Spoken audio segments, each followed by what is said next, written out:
पश्चिम बंगाल में कोरोना के बढ़ते मामलों के बीच ममता बनर्जी ने अपने चुनाव प्रचार के कार्यक्रम में कटौती कर दी। आज की पहली रैली ममता बनर्जी ने 11 मिनट में खत्म कर दी। अब तृणमूल कांग्रेस ने चुनाव आयोग पर निशाना साधा है। उसने पूछा है कि क्या किसी उम्मीदवार के प्रचार करने का अधिकार वोटरों के जीने के अधिकार से बढ़कर है।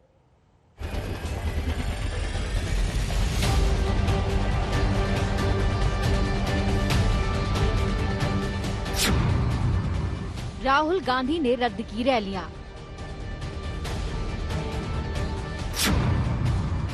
ममता ने छोटा किया प्रचार। बीजेपी का अभियान जोरदार। देश के साथ साथ पश्चिम बंगाल में कोरोना से हालात बिगड़ रहे हैं। बीते 24 घंटे में 8,419 नए केस सामने आए हैं। ऐसे में ममता बनर्जी ने अपना चुनाव अभियान छोटा कर दिया है। ममता ने छोटा किया चुनाव अभियान। ममता कोलकाता में अब कोई रैली नहीं करेंगी। सिर्फ 26 अप्रैल को सांकेतिक बैठक होगी। जिलों में सिर्फ 30 मिनट की होगी सभा। लास्ट मीटिंग में আমি বলেছিলাম কোভিড ইনজেকশনটা আমাদের দিতে দাও, আমরা পয়সা দিয়ে কিনে নেব।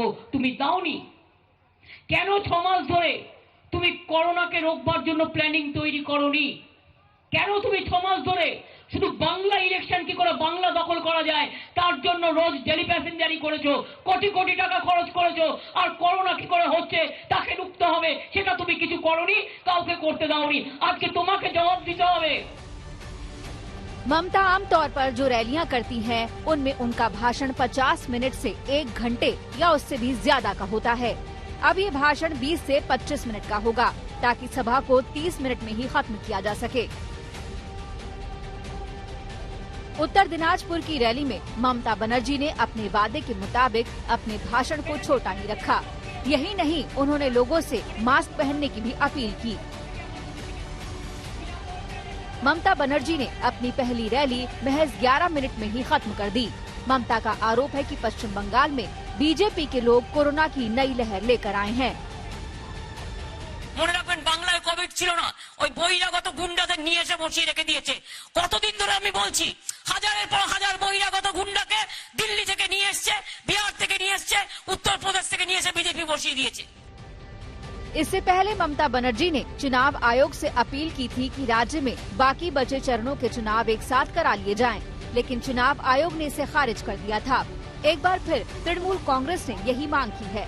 हालांकि उसकी सांसद महुआ मोइत्रा के ट्वीट की भाषा आयोग को लेकर आपत्तिजनक है। महुआ ने लिखा, चुनाव आयोग क्यों हमें मारने पर तुला है? आखिरकार क्यों महामारी एक्ट लगाकर मतदान को एक साथ नहीं करा लिया जाता है? कैसे बीजेपी उम्मीदवार के प्रचार का अधिकार वोटरों के जीने के अधिकार से बड़ा है?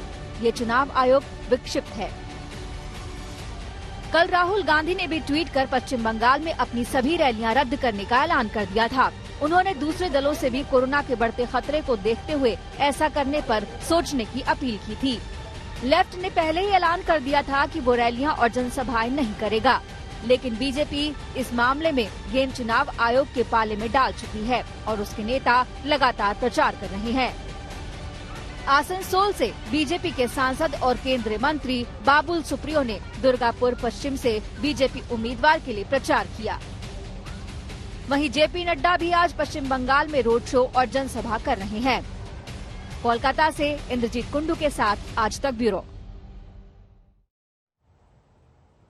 पश्चिम बंगाल में बहुत तेजी से फैलते कोरोना संक्रमण के बीच बीजेपी ने अपना चुनाव प्रचार जारी रखने का फैसला किया। केंद्रीय मंत्री रविशंकर प्रसाद आज कोलकाता में हैं। आज तक से बातचीत में उन्होंने कहा कि बीजेपी चुनाव आयोग के निर्देशों को मानेगी। वहीं रविशंकर प्रसाद ने सवाल किया कि ममता बनर्जी कोरोना पर गंभीर हैं तो प्रधानमंत्री के साथ होने वाली बैठक में शामिल क्यों नहीं होती? इस वक्त हमारे साथ रविशंकर प्रसाद मौजूद है, केंद्रीय मंत्री। अगर आप बता सकते हैं कि अभी कोविड की सिचुएशन को लेकर यहाँ पे काफी सारी पॉलिटिकल रैलीज यहाँ पे कैंसिल किए गए हैं तृणमूल कांग्रेस की तरफ से और कांग्रेस की तरफ से, बीजेपी की तरफ से क्या स्टैंड है? देखिए, चुनाव जब भी होता है तो चुनाव आयोग उसका निर्धारण करता है। बिहार विधानसभा का चुनाव हुआ ना, जो मेरा प्रदेश है, वो भी तो कोविड में ही हुआ। और यहाँ चुनाव आयोग ने जो भी नए दिशा निर्देश दिए हैं उसको हमने पालन किया है। कैंपेन टाइमिंग कम हो गई है, बाकी कम हो गई है। और जहां तक कोविड के लड़ने की बात है, हमारे प्रधानमंत्री जी चाहते हैं देश एक होकर काम करे। उन्होंने कितने मुख्यमंत्रियों की भी मीटिंग बुलाई, 2 दिन पहले बुलाई थी। ममता जी एक भी मीटिंग में गई हैं क्या? आप मुझे बताइए।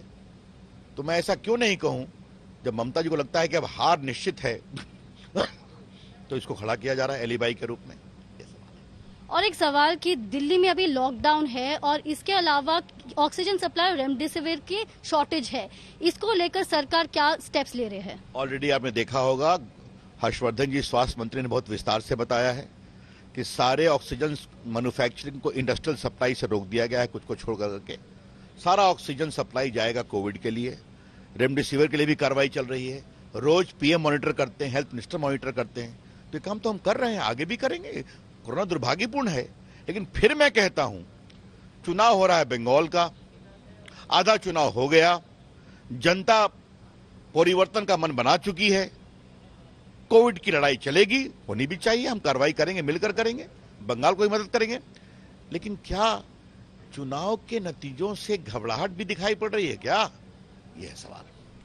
जो सवाल उठ रहा है वो है कि यहाँ पे मुख्यमंत्री ममता बनर्जी क्या डर रही है और इस वजह से वो काफी सारे सवाल यहाँ पे उठा रही है। कैमरा पर्सन खोकन के साथ प्रेमा राजाराम, कोलकाता, आज तक। ममता बनर्जी ने कोरोना के बढ़ते मामलों से निपटने के लिए केंद्र सरकार से वैक्सीन और दवाइयों की मदद मांगी और इसके लिए ममता बनर्जी ने प्रधानमंत्री नरेंद्र मोदी को एक चिट्ठी लिखी।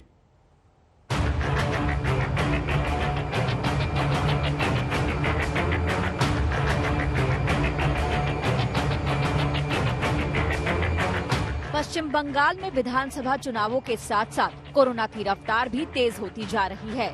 एक तरफ जहां पश्चिम बंगाल में कोरोना के मामले बढ़ते जा रहे हैं, वहीं दूसरी तरफ रैलियों और रोड शो में भीड़ अब भी उमड़ रही है।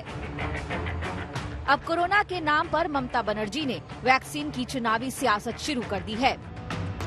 इलेक्शन के दौरान फैलते इन्फेक्शन के बीच ममता बनर्जी ने पीएम मोदी को चिट्ठी लिखी है। इस चिट्ठी में वैक्सीन से लेकर रेमडेसिविर इंजेक्शन, ऑक्सीजन और दवाइयों की मांग की गई है। ममता ने लिखा कि ये मदद जितनी जल्द से जल्द संभव हो भिजवाई जाए। ममता ने आरोप लगाया है कि देश में जब संक्रमण फैल रहा था तब दुनिया भर में अपनी छवि बेहतर बनाने और शाबाशी हासिल करने के लिए पीएम मोदी दूसरे देशों को वैक्सीन और दवाइयां भिजवा रहे थे। अब देश में ही उनकी किल्लत हो गई है। बीजेपी इन आरोपों को ममता की हताशा बता रही है। हमने विषय को एक कुटुंब ही समझा है और ये हमारी संस्कृति का हिस्सा है। ममता जी में हार की निराशा है, हताशा है, घबराहट है, झंझनाहट है, लेकिन महामारी के खिलाफ हमें लड़ना है और ये लड़ाई किसी एक प्रदेश, किसी एक जाति, किसी एक लिंग, किसी एक व्यक्ति के ऊपर नहीं है। ये लड़ाई मानवता को लड़नी है, ये हमला मानवता पर है।